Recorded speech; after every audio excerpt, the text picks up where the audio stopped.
Yo sé lo que usted está pensando.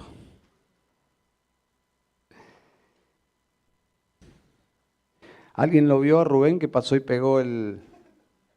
Si usted lo vio porque no tenía los ojos cerrados. Muy bien. Primera de Juan, capítulo 2. Vamos a tomar el púlpito que se usa en alguna ocasión al año en el ministerio ante su palabra. Y lo vamos a usar en nuestra congregación. Muy bien. Primera de Juan, capítulo 2. ¿Cómo sabemos que hemos conocido a Dios? No hay una pregunta más importante que esta. Y es algo que hay que resolver en esta vida. No es algo que se puede postergar. Algunos juegan con un asunto tan delicado por mucho tiempo, arriesgando a perder su alma. Algunos especulan, esto yo lo arreglaré antes de morir, pero la realidad es no sabemos cómo la muerte nos impactará. No sabemos exactamente cuánto viviremos y cómo moriremos. Por lo tanto, no hay una pregunta más importante que esta. ¿Cómo sabemos que hemos conocido a Dios? Y había en los días del apóstol Juan afirmaciones muy extrañas y peligrosas que alertaron al apóstol Juan, allí en Asia Menor, a hacer un desarrollo claro en respuesta a esta pregunta, porque se oían cosas extrañas. Y de acuerdo a Juan, hay una clase de test de vida, una forma de monitorear las evidencias de forma objetiva, claro, si hemos o no conocido a Dios. En toda esta epístola regresa a estos asuntos una y otra vez.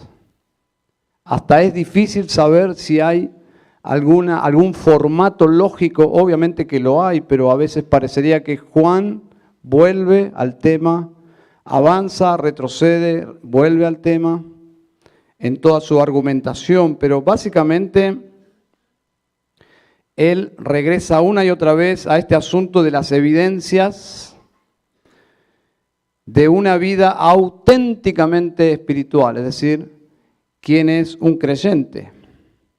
Porque había surgido en esos días una forma de cristianismo extraño.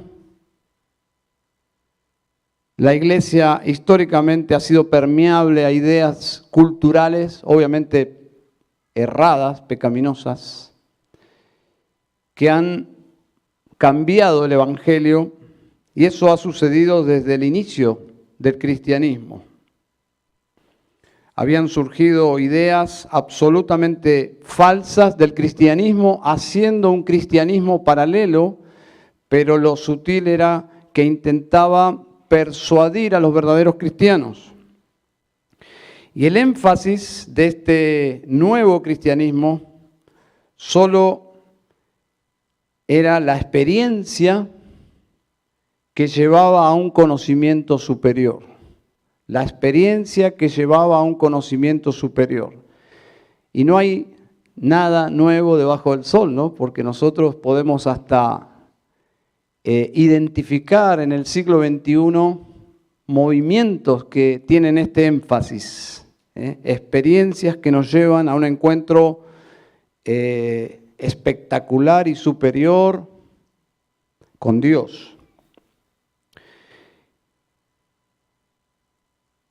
No necesariamente transformaba la vida de las personas este encuentro superior. Y aquí ya deberíamos como prestar atención. No transformaba la vida de estas personas en relación al pecado. Entonces ya ahí hay una incoherencia, porque lo que se planteaba aquí era una vida un conocimiento superior con Dios, pero que no transformaba la vida de las personas, específicamente en relación al pecado. Y eso se ve en ciertas declaraciones que se estaban haciendo. Si ustedes me acompañan al capítulo 1, que ya hemos visto, pero simplemente tengo que ir a este trasfondo ideológico para entender mejor nuestro texto. 1:6. 1:6 dice: si decimos que tenemos comunión con Él, pero andamos en tinieblas, mentimos y no practicamos la verdad. ¿Se dan cuenta? Personas estaban diciendo estas cosas. No es una posibilidad hipotética, no, era una realidad. Juan se está remitiendo a hechos. Personas estaban diciendo que esto era posible. Tener comunión con Dios y andar en tinieblas.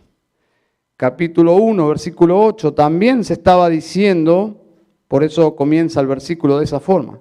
Si decimos que no tenemos pecado, nos engañamos a nosotros mismos y la verdad no está en nosotros. Habían personas que estaban diciendo que no tenían pecado, que habían alcanzado una experiencia que había erradicado el pecado de sus vidas. Y obviamente esto es tan fascinante escucharlo que llamaba la atención de algunas personas. En el versículo 10 tenemos otra declaración extraña, dice: si decimos que no hemos pecado, había personas que estaban diciendo que nunca habían pecado. Juan dice: el que dice eso, dice, le hace a Dios mentiroso, y la conclusión es, su palabra no está en nosotros. Todos estos testimonios, porque son testimonios, están relacionados, observen, con Dios y con el pecado. ¿Vieron eso? Claramente en los versículos que hemos mencionado. Todos tienen que ver con Dios y con nuestro pecado. Juan se remite una y otra vez a la verdad, es una de sus palabras favoritas. La verdad. Y usa la verdad para tratar con el error, no hay otra mejor forma. Porque si somos ejercitados en el discernimiento de la verdad, fácilmente vamos a ser sensibles a identificar el error. Su estilo, básicamente, el de Juan, es por contraste entre lo que es mentira y su refutación. ¿Cómo refuta el error, Juan? Con la verdad. Dejando, en algunos casos, al lector sacar conclusiones. Casi como que el lector dice, claro, ¿cómo no me había dado cuenta antes? Es tan lógico. El asunto de evidencias se puede resumir en tres áreas. En toda la epístola se ven tres áreas a las cuales Juan regresa una y otra vez. Y se puede simplificar en la verdad, que es un asunto doctrinal, es decir, los cristianos tienen la doctrina correcta, y es por eso que tenemos que discernir la verdad para identificar las doctrinas incorrectas. Entonces, primera evidencia, la verdad, la doctrina correcta, el verdadero evangelio. Número 2, la obediencia, una vida correcta, un estilo de vida correcto. Y en tercer lugar, el amor, es relaciones correctas. Las relaciones cristianas son relaciones amorosas, en el mejor sentido de la palabra. Así que, en nuestro pasaje de hoy, si ustedes van a capítulo 2, va a usar el segundo argumento y no va a ser la última vez, vamos a regresar. Yo creo que nos va a suceder que llegaremos a esos textos un domingo y usted va a pensar, pero esto ya lo escuché.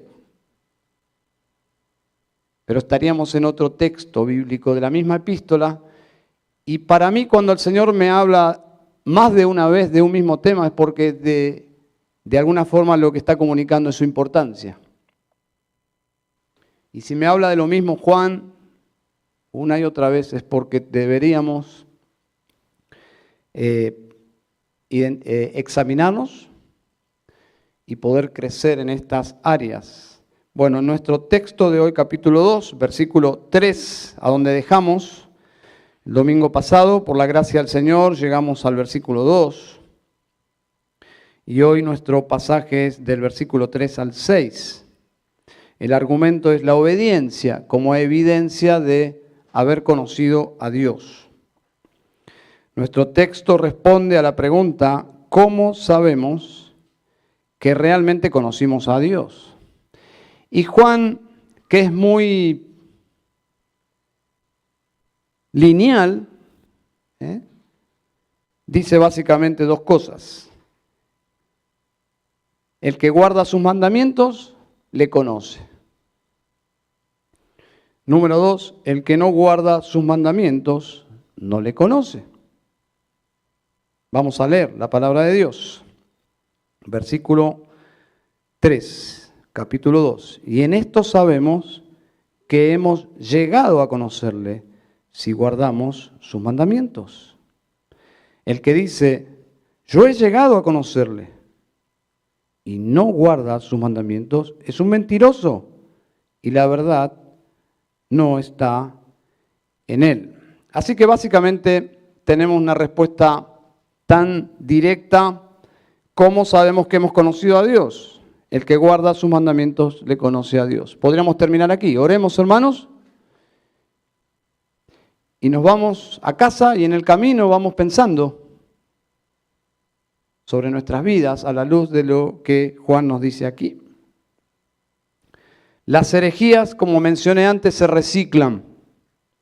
Si a Satanás le dio resultados en la antigüedad, probablemente le cambie el nombre, el ropaje y lo ingrese nuevamente en la rueda de la historia humana. Una y otra vez, con diferentes nombres, las herejías regresan e impactan contra la iglesia. ¿Cómo sabemos que hemos conocido a Dios?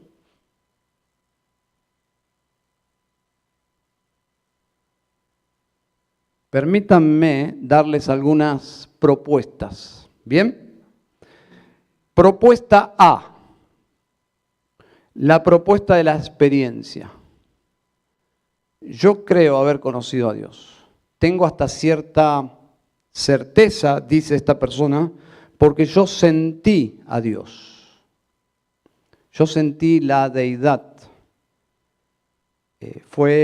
Y comienzan a desarrollar su experiencia.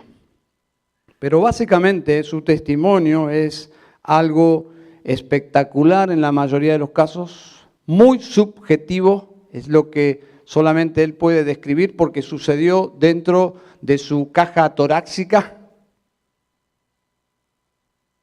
Experiencias extrasensoriales aseguran que es real y nadie pone en tela de juicios. Yo he escuchado el testimonio de alguien que está aquí y la realidad es que no le he pedido permiso para compartirlo con ustedes, pero no voy a mencionar su nombre, pero él me habló de una experiencia que hasta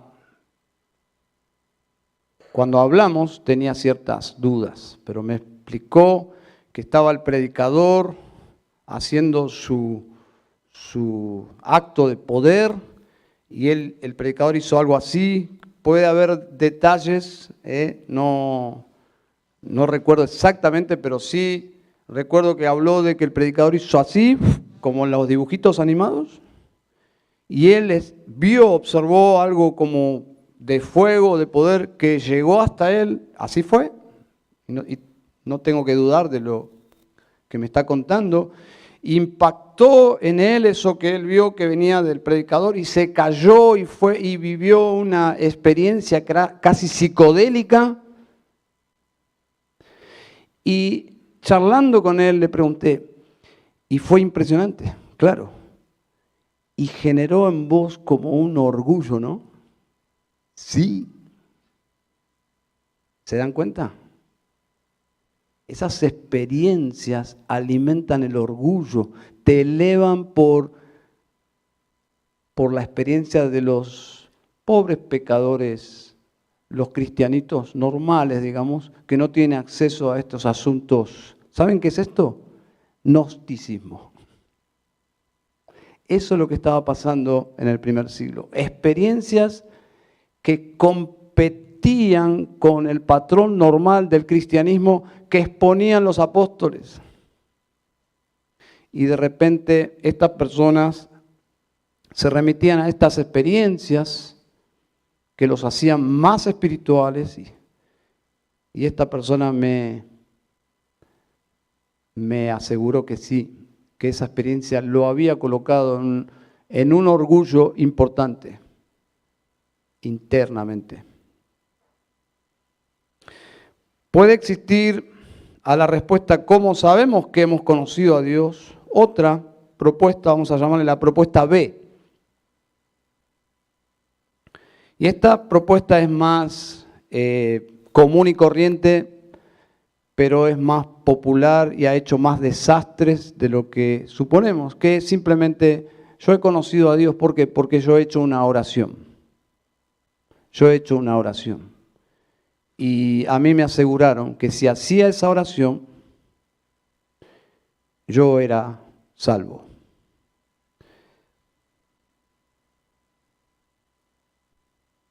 Tercera propuesta es, yo he conocido a Dios porque comencé a ir a la iglesia. Yo decidí ir a la iglesia y comenzar de nuevo mi vida. Y comencé a asistir a la iglesia.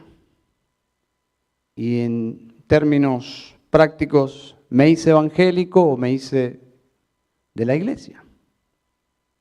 He conocido muchos casos así, que equiparan su conocimiento de Dios con la asistencia a la iglesia. Propuesta última, hay muchas más, pero la propuesta del servicio. Yo conocí a Dios cuando me propuse servir a Dios. Es decir, equivale a comenzar a trabajar para una iglesia X o para tal o cual grupo, y ese fue el principio de caminar con Dios. Pero no es lo que Juan muestra aquí como evidencia magna de haber conocido realmente a Dios. Y es muy interesante porque la Biblia no hace un vacío en respuesta a esta pregunta. Jonathan Edwards, el conocido predicador, teólogo norteamericano, una de las caras visibles del gran avivamiento del siglo XVIII en los Estados Unidos, el gran avivamiento, el gran despertar. Este predicador que Dios usó en muchos lugares y mucha gente de forma masiva conocían a Cristo y sus vidas tenían algún cambio. Había personas en esos días que comenzaron a criticar a Jonathan Edwards porque sucedían cosas extrañas a veces bajo su ministerio. Ciertas experiencias también, no tan conservadora diríamos, si bien Jonathan Edwards era un predicador conservador, reformado, bíblico, pero comenzaron a cuestionar realmente si las personas bajo el ministerio de Jonathan Edwards se convertían o era simplemente algo emocional. Y lejos de ofenderse Jonathan Edwards, lejos de autodefender su ministerio, él fue humilde y dijo, probablemente sea necesario monitorear, escanear el fruto del ministerio. Y él lo que hizo básicamente es estudiar la Biblia, para saber si la Biblia nos menciona cuáles son las características de la verdadera conversión. ¿Cómo se puede observar si una persona realmente pasó de las tinieblas a la luz de forma objetiva? Y en en sus estudios, que también eran sermones, convirtiéndose así en un escrito llamado Afectos Religiosos. Hay una obra ahora, actualmente se llama La verdadera espiritualidad, que con cierta edición, creo que uno de los que hacen la introducción ahí, Charles Colson y alguno otro, que no recuerdo su nombre, pero su libro original fue conocido como Afectos Religiosos, es decir, si se puede saber en los escritos de Jonathan Edwards las evidencias para evaluar si las personas que respondían a la predicación de Jonathan Edwards realmente respondían en fe, o si simplemente era una experiencia emocional. Y lo que podríamos decir, porque no quiero ni siquiera citarlo, porque son citas largas y para razonar, y deberíamos, si cito a Jonathan Edwards, deberíamos tomar unos segundos para pensar, ¿no? Porque sería una información que no sé si se llegaría a su propósito. Pero simplemente podría decir de todos sus escritos, lo que él enfatiza es que la evidencia debería ser obediencia por amor. Lo estoy simplificando demasiado, que me disculpe Jonathan Edwards, pero todo su escrito, su desarrollo, básicamente es eso. Él llega a la conclusión que la evidencia suprema es obediencia a Dios por amor, que produce una transformación, obviamente, en todas las áreas de la vida del que cree. Es decir, lo interno es afectado por Dios al creer en el Evangelio de tal forma que se refleja en acciones externas. Es decir, no hay tal cosa como alguien que dice que conoció a Dios y su vida no cambia. No existe eso. No existe eso según la teología juanina, ni en la teología cristiana, ni en la teología apostólica, que es exactamente lo mismo. Lo interior se refleja en acciones. San Agustín tiene una famosa frase que hay que contextualizar e interpretar bien porque nos puede llevar a cualquier lado. Él decía, ama a Dios y haz lo que quieras. Pero eso en manos de alguien que desea demasiada libertad en la vida espiritual, eso es muy peligroso, pero básicamente San Agustín creía exactamente lo mismo de Jonathan Edwards, que si alguien ama a Dios, todas sus acciones van a reflejar eso. Por eso él decía, ama a Dios y haz lo que quieras, porque lo que alguien que ama a Dios quiere es lo correcto. Aplicado a un esposo, ama a Dios y haz lo que quieras con tu esposa. Sería una contradicción que un esposo que ame a Dios maltrate a su mujer, sea rústico, sea duro, sea una persona de maltrato. Porque si ama a Dios, lo que ese cristiano esposo va a querer es reflejar el amor de Dios hacia la vida de su esposa. Por lo tanto, el resultado del nuevo nacimiento corresponde al nuevo pacto. Si ustedes me acompañan a Jeremías capítulo 31,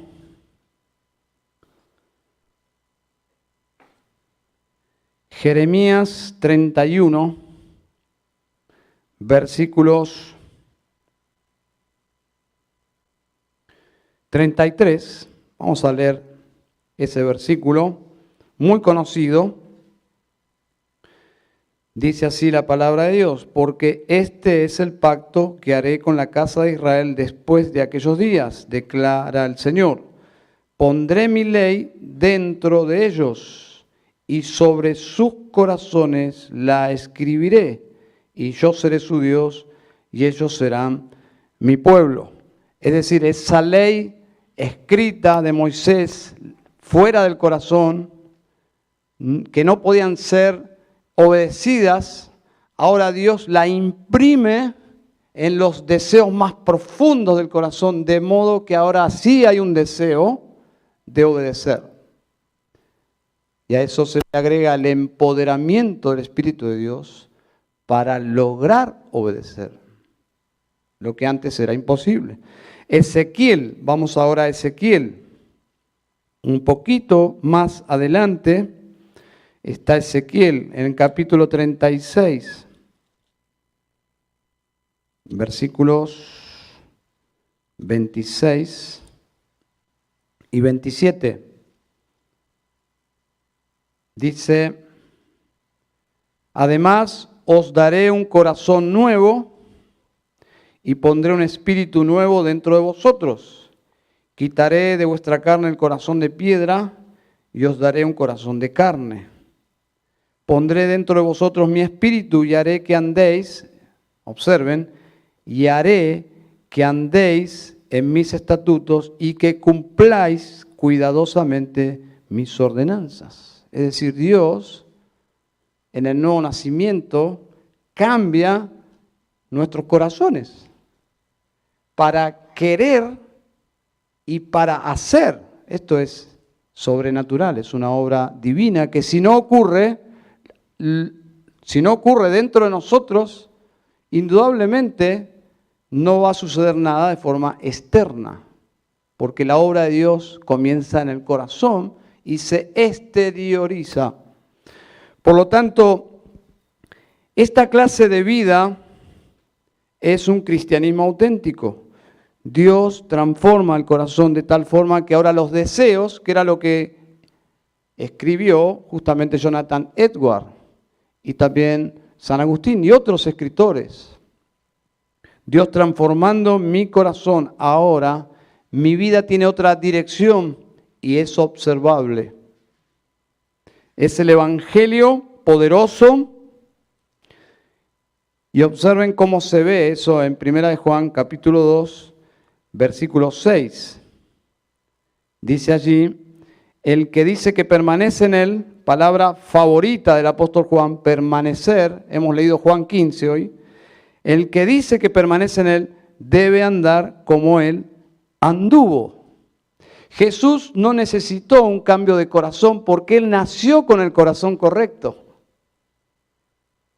Su corazón era puro y santo porque era sin pecado. No así nosotros, que tuvimos la necesidad de que Dios cambie, opere con su poder, el poder del Evangelio, nos dé un nuevo corazón. Esa es justamente la obra del nuevo pacto.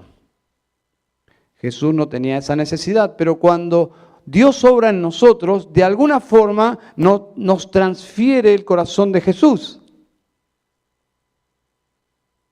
Y no está mal decir, yo creo en el santo corazón de Jesús. Y no somos católicos. Pero en realidad lo que Dios ha hecho es santificar de tal forma nuestros corazones que ahora sí es observable que nuestro andar es como Cristo anduvo. Y ahora vamos a ver en qué sentido.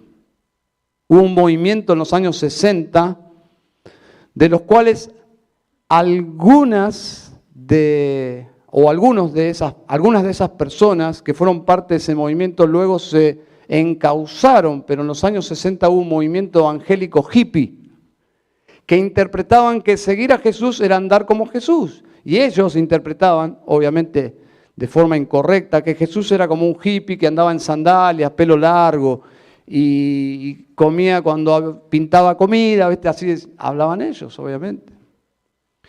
Y este movimiento alcanzó a muchos jóvenes que realmente se convertían porque en esencia sí confrontaban el pecado y hablaban de la obra de Jesús.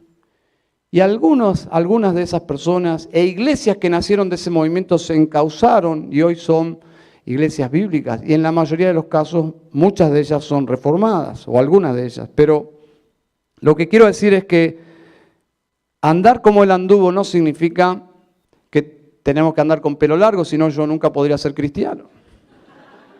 Pero no significa que tenemos que ser medio hippies, ni nada, nada. No es lo externo, hermanos, no es lo externo. Tiene que ver con el corazón. Es la clase de vida que el auténtico cristiano comienza a manifestar en progreso, ¿no? Obviamente en progreso. Pero hay una palabra aquí que nos remite a Mateo capítulo 28. Les invito a ir ahí rápidamente.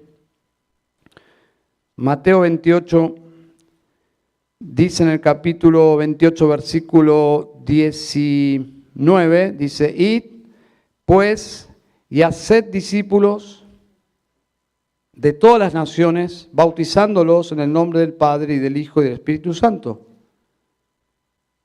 Y si todo concluiría ahí, diríamos, bueno, el cristianismo es simplemente una profesión de no sé de qué, de bautizarse. Pero si ustedes siguen leyendo, dice, enseñándoles ¿a qué? A guardar. Hermanos, el discipulado no es simplemente dar información, es enseñar a guardar. Debemos enseñar a obedecer. Cómo la palabra de Dios se aplica a nuestras vidas para que seamos obedientes. Para que nuestras vidas que antes eran apáticas e imposibles de agradar a Dios, ahora debemos discipular, es decir, ayudar a las personas a seguir a Jesús, a ser obedientes. ¿A qué? Dice, enseñándoles a guardar todo lo que os he mandado. Jesús los puso bajo un discipulado no de información, sino de doctrina que afectaba la vida de los discípulos, su manera de pensar y su manera de vivir. Ahora ellos debían continuar con el ministerio que Jesús comenzó a hacer en la vida de ellos, enseñándoles a guardar. La palabra clave para nuestro entendimiento de nuestro texto es guardar. Los discípulos genuinos aprenden a guardar, a obedecer.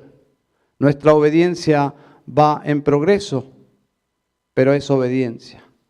En su forma más embrionaria, más simple quizás, pero es un comienzo que implica obediencia. La vida nueva implica un estilo de vida de obediencia, que va de menor a mayor y implica proceso y progreso sin llegar en esta vida jamás a la perfección.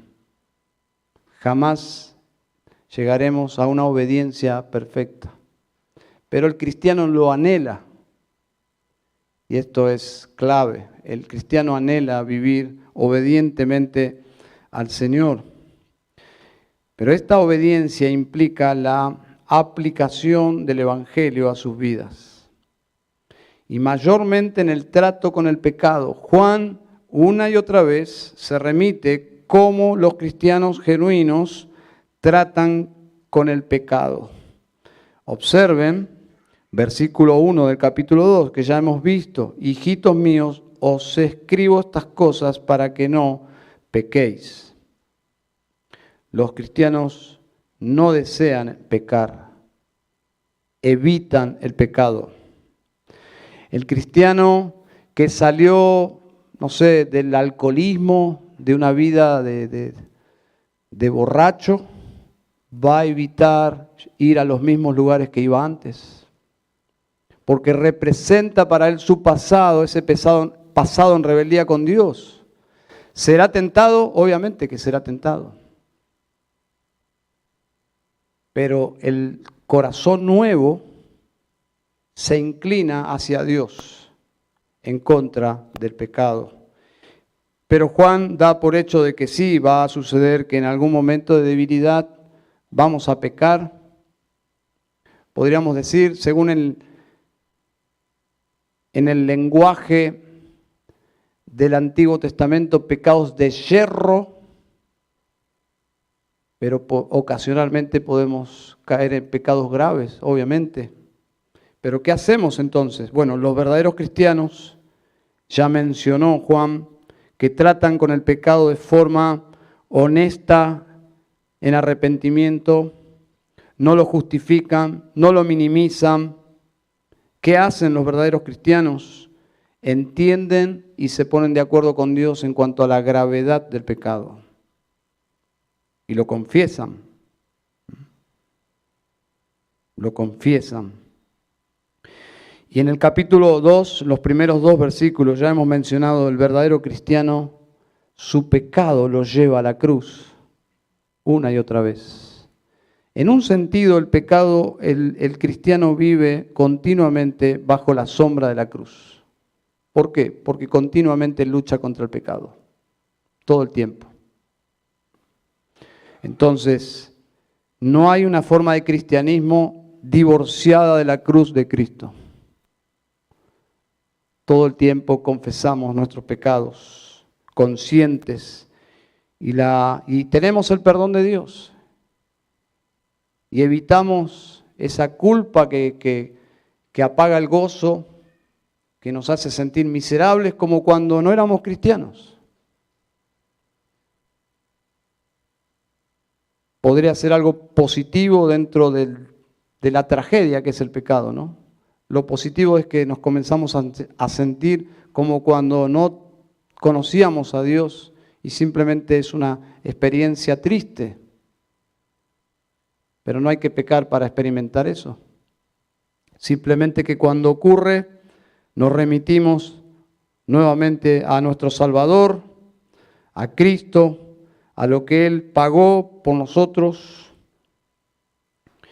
Entonces, cuando hay una forma de cristianismo o una vida espiritual que vive de espalda a Cristo y a la cruz de Cristo, entonces yo tengo que inventar una forma de vida sin pecado, y eso es lo que estaba sucediendo en el primer siglo. Personas estaban, en vez de confesar sus pecados, lo negaban. Entonces, si yo no tengo pecado, no necesito la cruz, no necesito a Jesús. Y eso suena como increíble y atractivo, pero era una herejía. Hermanos, las herejías son atractivas, pero los cristianos ejercitados y con discernimiento no deberían ver en las herejías algo atractivo, sino algo abominable. Y es donde creo que Juan quiere llevarlos a rechazar estas ideas nuevas y erráticas, el cristianismo no bíblico. Por eso en el capítulo 2, versículo 4 dice, el que dice, yo he llegado a conocerle, casi como yo, enfatizando, yo he llegado a conocerle, eso habla de una experiencia antibíblica, en un sentido, por lo que dice después, yo he llegado a conocerle y no guarda sus mandamientos. Ahí está la regla para medir todo testimonio, cómo es su vida.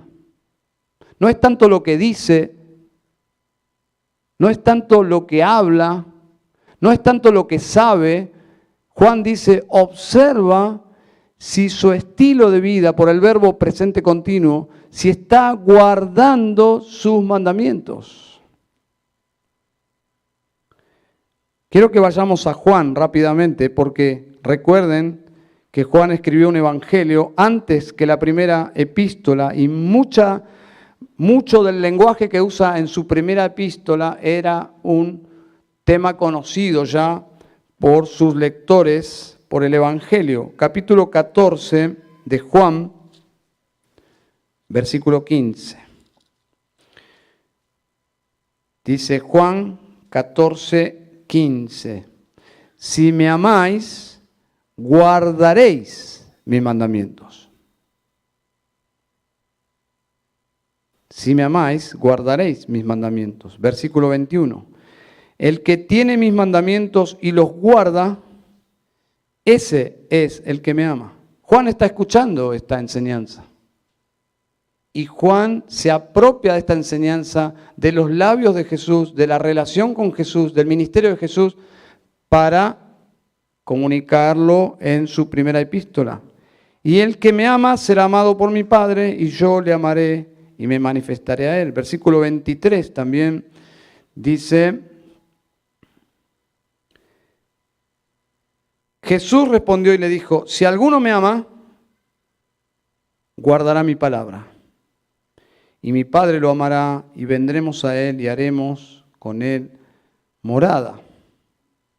El que no me ama, no guardará mis palabras, y la palabra que oís no es mía, sino del Padre que me envió.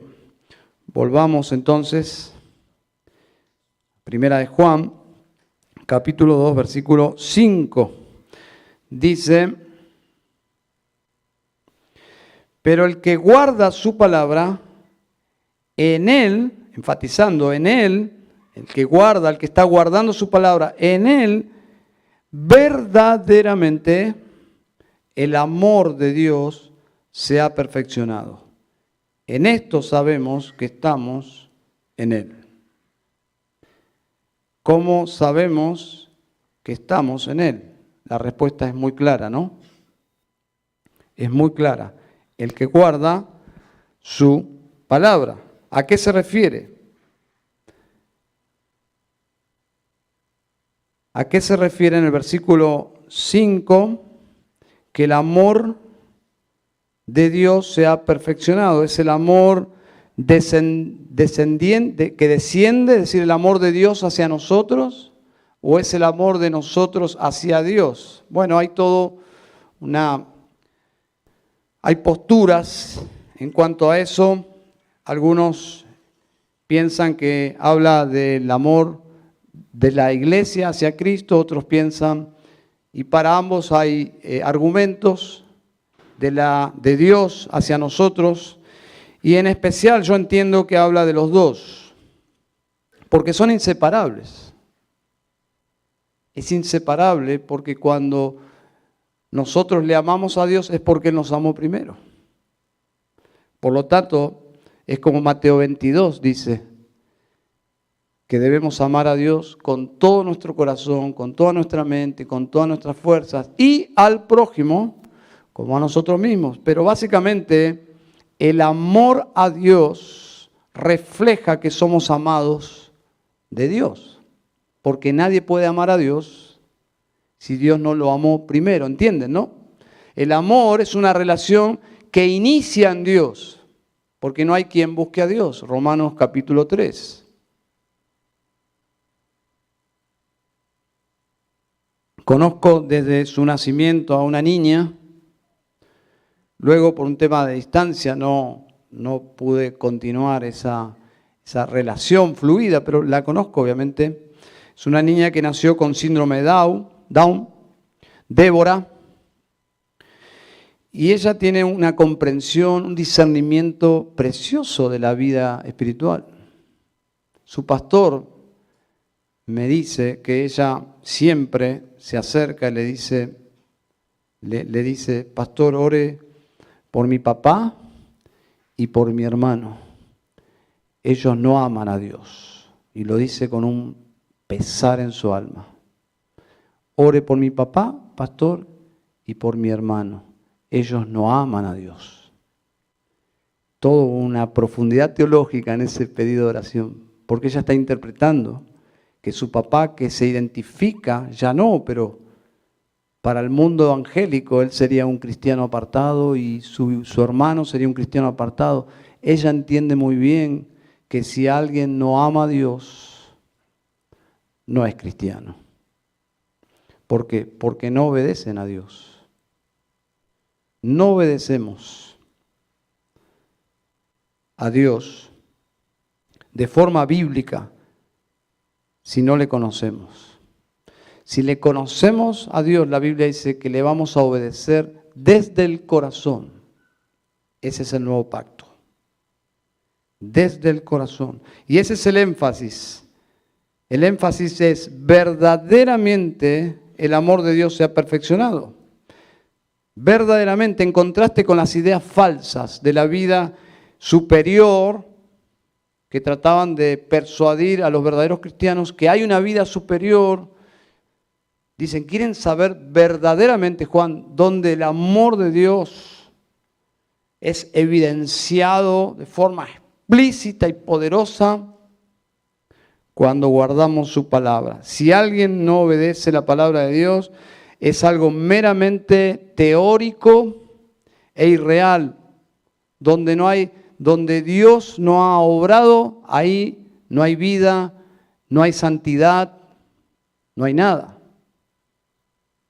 Es algo meramente ficticio. La idea es que el amor de Dios llegó a cumplir su objetivo. Esa es la idea del amor de Dios perfeccionado, que ha logrado su objetivo.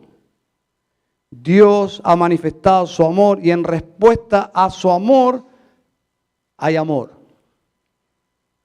Y ese amor correspondido es el amor perfeccionado de Dios. El amor no perfeccionado es un amor donde no se ve del otro lado amor.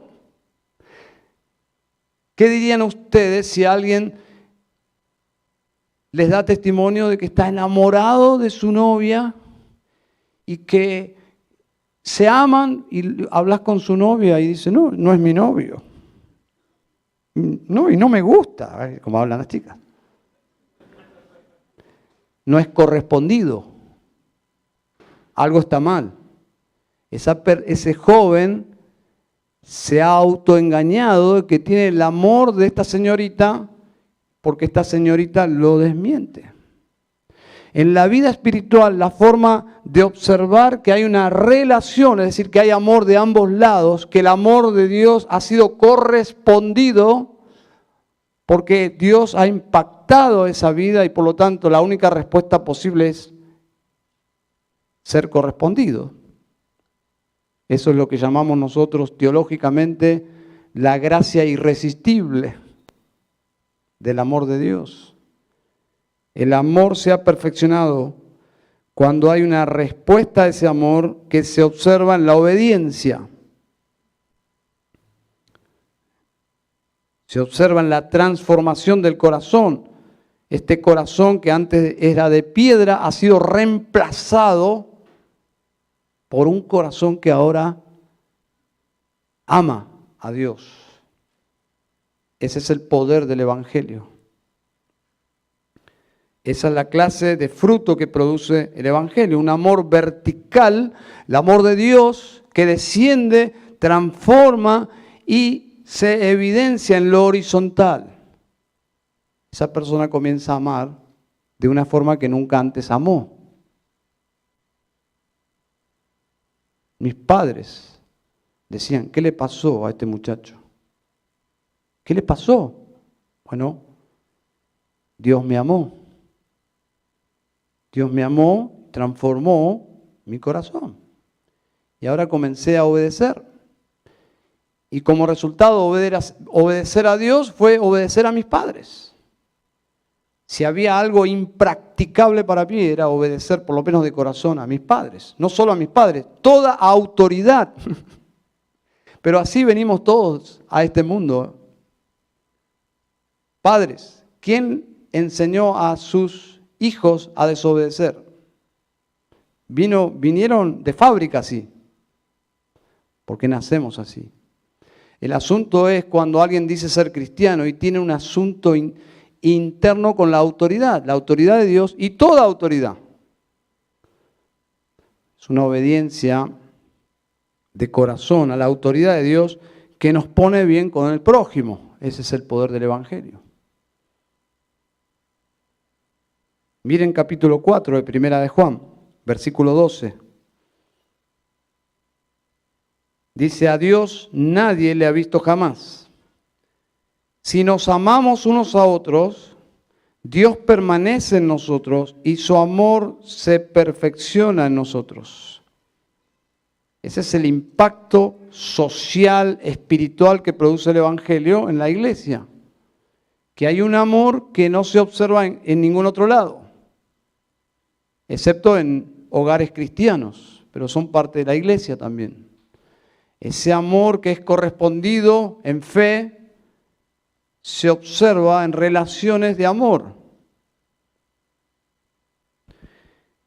Estamos en tiempos peligrosos. Y estos hermanos a los cuales escribe Juan vivían en tiempos peligrosos porque desde afuera Roma los odiaba. Había una calumnia que desde hacía 30 años pesaba contra la iglesia. en los días de Nerón.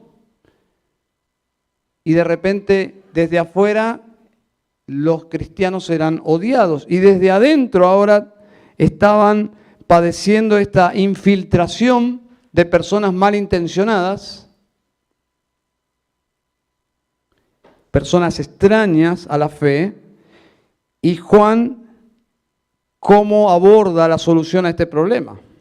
Bueno, les da herramientas para ayudarnos, porque la misma herramienta escrita que ayudó a estos hermanos del primer siglo es la misma herramienta que nos ayuda a nosotros, herramientas de discernimiento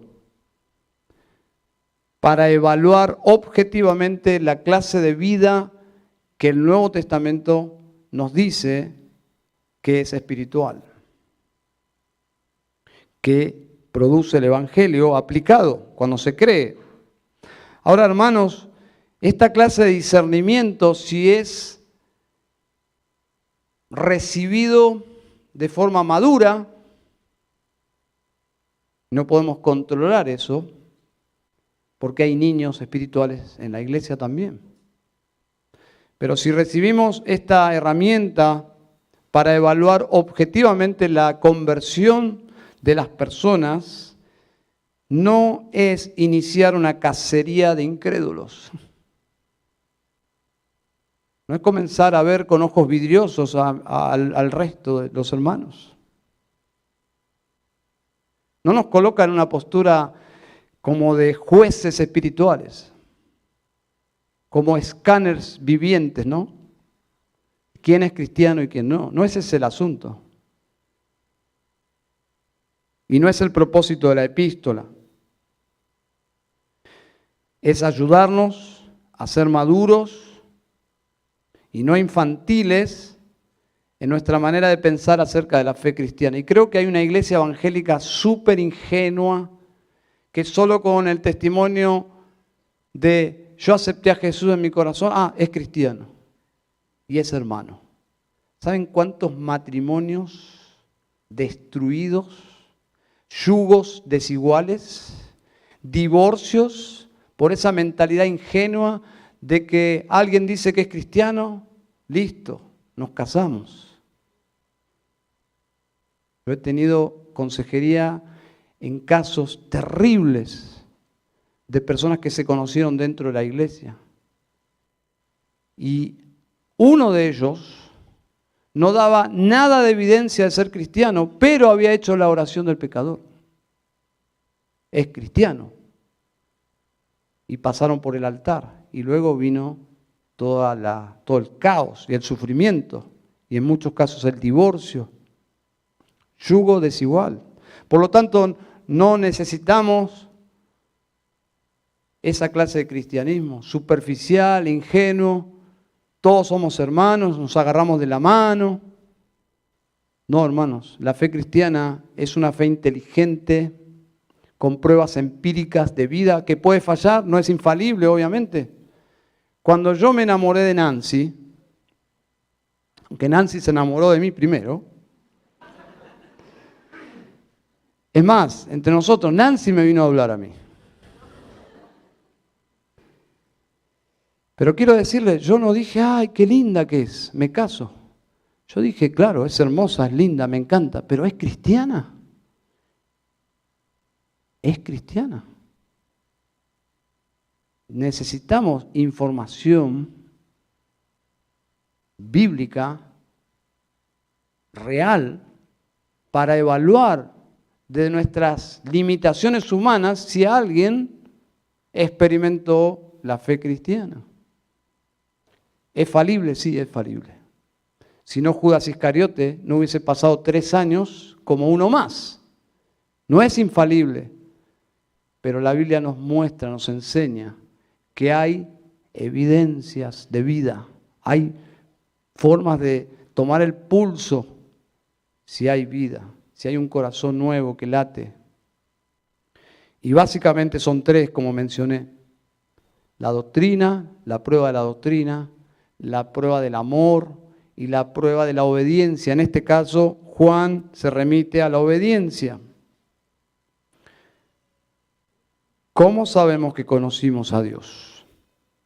Bueno, con este argumento de la obediencia es que Juan, de alguna forma, empodera a la iglesia, instruye a la iglesia para que no seamos ingenuos. La clase de obediencia que se observó en Jesús, capítulo 2, versículo 6. ¿Por qué obedecía a Jesús? Y esto es muy importante, porque dice que debemos andar como él anduvo, ¿no? ¿Por qué obedecía a Jesús? ¿Para ganar el corazón de su Padre? No, él obedecía porque era el deleite de su vida agradar a su Padre, a quien ya amaba, a quien él amaba y el Padre le amaba a él, es decir, era ya una relación. Hombres casados, ¿por qué aman a sus esposas? Porque son sus esposas, ya están casados. ¿Por qué ama al cristiano? Porque ya es creyente, porque ya hay una salvación otorgada, ya hay una relación, ya somos hijos de Dios. El Hijo de Dios, Cristo Jesús, caminaba y todo su andar era para agradar a su Padre porque Él amaba a su Padre. De la misma forma nosotros andamos según sus pisadas porque queremos agradar a Dios. Amamos a Dios con todas nuestras imperfecciones y nuestras deslealtades y nuestros pecados. Le amamos de tal forma que cuando pecamos, le confesamos nuestros pecados. Podríamos decir, es una obediencia gustosa. No sé, no es mía esta frase, pero me gusta. Es una obediencia gustosa. Si pudiese resumir en una oración la enseñanza juanina aquí, sería: la obediencia es señal de un verdadero conocimiento de Dios. La ausencia de esta obediencia evidentemente muestra que hay muerte espiritual, que puede ser con malas intenciones o puede ser autoengaño. Ustedes saben que la iglesia fue infiltrada con falsos maestros con intenciones malas, pero también ellos provocaron seguidores de esas ideas que realmente no eran verdaderos cristianos. Entonces, puede haber mentira y autoengaño, pero básicamente, si no hay obediencia, hay muerte espiritual. La obediencia a la palabra de Dios, por amor, no es legalismo, no es la ley de Moisés, aquí cuando dice guarda su palabra, sus mandamientos, sino habla de la palabra de Dios como la expresión de quién es Dios, la revelación de sí mismo. La obediencia a esa palabra de Dios, a esos mandamientos, esa obediencia de corazón justamente es en respuesta a lo que Cristo hizo por nosotros. Cristo murió por nuestros pecados. El cristiano valora su salvación porque aprecia que su culpa fue tratada por el Hijo en la cruz. Lo que el Hijo recibió merecíamos nosotros. Por lo tanto, fue un acercamiento a Dios en fe. Así nace nuestra relación con Dios, en fe, en quebranto. Y ese quebranto se observa en que le hemos dado la espalda al pecado. Y cuando amamos a Dios, amamos a los hermanos. Ese es todo el mensaje de Primera de Juan, que no es una iniciativa mía. El hecho de exponer la carta de Juan nos va a regresar al mismo tema. No es que quiero ser como reiterativo, como si fuese mi agenda, no es la agenda de Dios. Por eso esta carta nos va a regresar a este tema. Pero cuando amamos a Dios, básicamente no pecamos, intentamos no pecar. Si pecamos, confesamos. Cuando amamos a Dios, nos amamos unos a otros. Tratamos bien con la autoridad de Dios y con toda autoridad. Y evidenciamos que conocemos a Dios porque nos arrepentimos todas las veces que pecamos y todas las veces que pecamos, humildemente vamos a nuestro abogado, que es el único que nos puede curar el corazón y nos puede devolver el gozo, nuestro abogado que está en los cielos y que es humano y que es Dios, el cual amamos con todo nuestro corazón, Cristo Jesús. Pero nunca justificamos o negamos la maldad de nuestro pecado. Esa es la preocupación pastoral de Juan, y que el Señor nos ayude a andar como Él anduvo, como nuestro Señor anduvo. Amén. Muy bien, vamos a orar al Señor. Padre, te damos gracias en esta noche, porque si te amamos es porque tú nos amaste primero. Iniciaste, Señor, este plan de hacernos tuyos antes de la fundación del mundo. Y ejecutaste, Señor, en la cruz ese plan.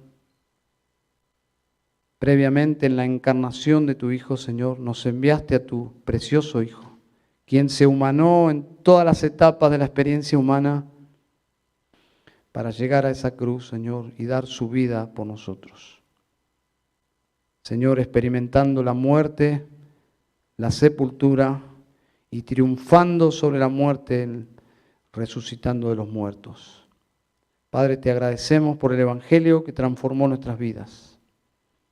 Y Señor, sabemos que sería imposible tratar contigo, seguirte, agradarte en pecado, Señor.